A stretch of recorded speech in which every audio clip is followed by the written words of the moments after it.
Случилось мне как-то вечером сидеть у окна и слушать, как гудит зимний ветер. Слушала, и вот что удивительно, стала вспоминать зимние сказки. Думаю, и вам, ребята, будет интересно их послушать. Сказка братьев Гримм «Бабушка Вьюга».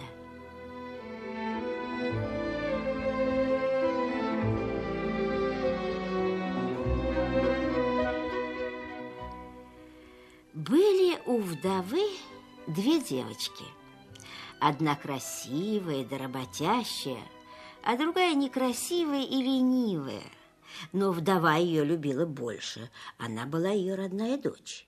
А красавица-падчерица, сколько ни трудилась, никогда доброго слова не слышала. Каждый день мачеха задавала бедняжке урок, выставляла ее с прялкой на улицу, и сидела бедная девочка у колодца, прила до тех пор, пока у нее из пальчиков кровь не закапает. Вот как-то и случилась с ней беда. Заморала она пряжу на веретене, попробовала веретено в колодце сполоснуть, наклонилась, а оно выскользнуло из рук и утонуло. Заплакала девочка, побежала к мачехе, пожаловалась на свою беду, но злая мачеха стала ее бранить и корить, а под конец сказала: «Сумела уронить, сумей и достать». Вернулась девочка к колодцу и сама не знает, что делать. И веретена жалко, и перед мачехой страшно. Взяла и прыгнула за веретеном прямо в колодец. Прыгнула и обмерла.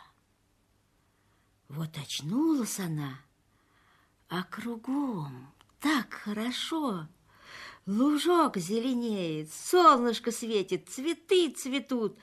Пошла она по этому лугу и видит, стоит печь, полная хлеба, и все хлебцы кричат: «Вытащи меня, вытащи, а то я подгорю, я уже давно испекся».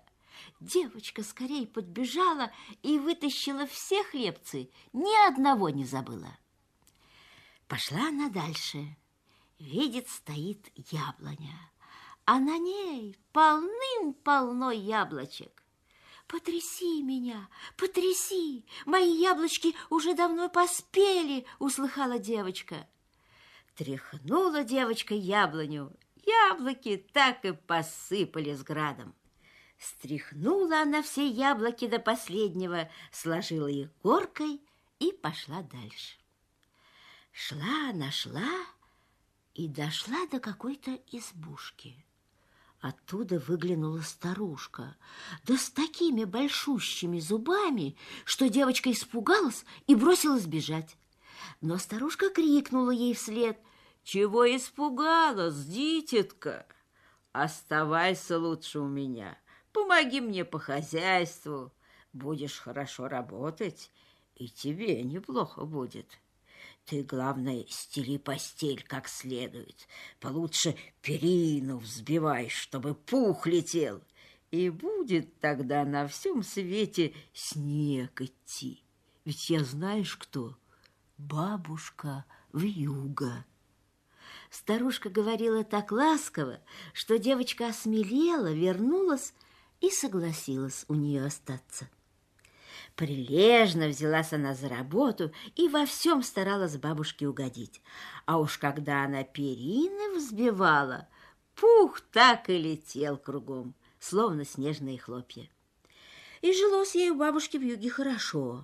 Хозяйка была с ней всегда добра и приветлива, не жалела для нее ни доброго слова, ни лакомого кусочка.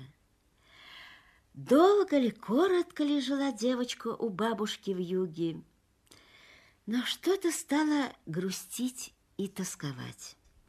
Сперва она сама не знала, от чего грустит, о чем тоскует, а потом поняла.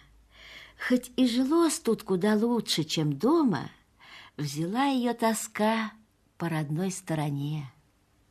А как стало ей невтерпеж, пришла она к старушке и говорит: «Простите меня, бабушка, Хорошо мне у вас живется, но не могу я больше тут оставаться. Стосковалась я по родному дому. Бабушка вьюга отвечает: ну что ж, дитятка, ничего худого в этом нет. А работой твоей я так довольна, что сама помогу тебе домой добраться.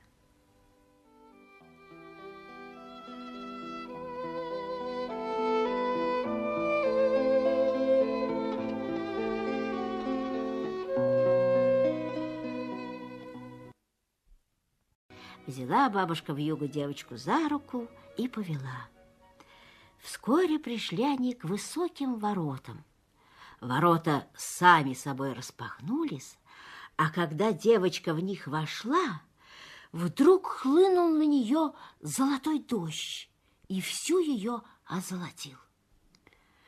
«Получай, что заслужила», — сказала бабушка вьюга и подала девочке веретено, то самое, которое упало когда-то в колодец. Тут ворота закрылись, и девочка оказалась в родной деревне возле своего дома. Радостно побежала она домой, а когда пробегала мимо колодца, их петушок запел: «Кукуреку, ко-ко-ко, вернулась наша золотка!» Увидели мачеха и сводная сестра, что красавица-падчерица вся в золоте, и встретили ее с почетом. Девочка рассказала обо всем, что с ней случилось, а мачеха, когда услыхала про ее счастье, позавидовала и захотела, чтобы ее родная дочь Лентяйка тоже озолотилась. Дала она ей веретено и отправила ее к колодцу прясть, да еще научила руки себе терновником исколоть. Лентяйка намазала веретено кровью, бросила его в колодец, да и сама следом прыгнула. И она тоже оказалась на том же цветущем лугу и пошла по той же тропинке. Как подошла она к печи, хлебцы ей закричали: «Вытащи нас, вытащи, а то мы подгорим, мы давно испеклись!» Но Лентяйка отвечала: «Вот еще, охота была мараться!» и пошла себе дальше. Подошла она к яблоне.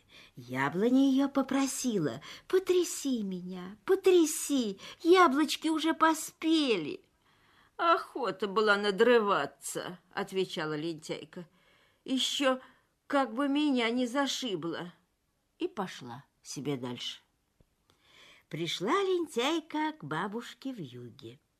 Она нисколько ее не испугалась, ведь сестренка ей уже рассказала, что старушка не злая, и бояться ее зубов нечего. Вот стала она жить у бабушки вьюги в работницах. В первый день она еще кое-как через силу трудилась и слушалась хозяйку. Уж очень ей хотелось озолотиться. Но на другой день уже начала лениться, на третий еще пуще, даже встать вовремя не пожелала. Да и постель старушки вьюги она не стелила, не взбивала, как полагается, так, чтобы всюду пух летал. Терпела, терпела бабушка вьюга Лентяйку, а потом попросила ее убраться восвояси. Та была рада радехонька, подходит к воротам и радуется заранее: «Ну, сейчас меня золотом осыплют». Да только вместо золотого дождя вылился на нее целый котел черной-причерной смолы. «Получай, что заслужила», — сказала бабушка вьюга и захлопнула ворота.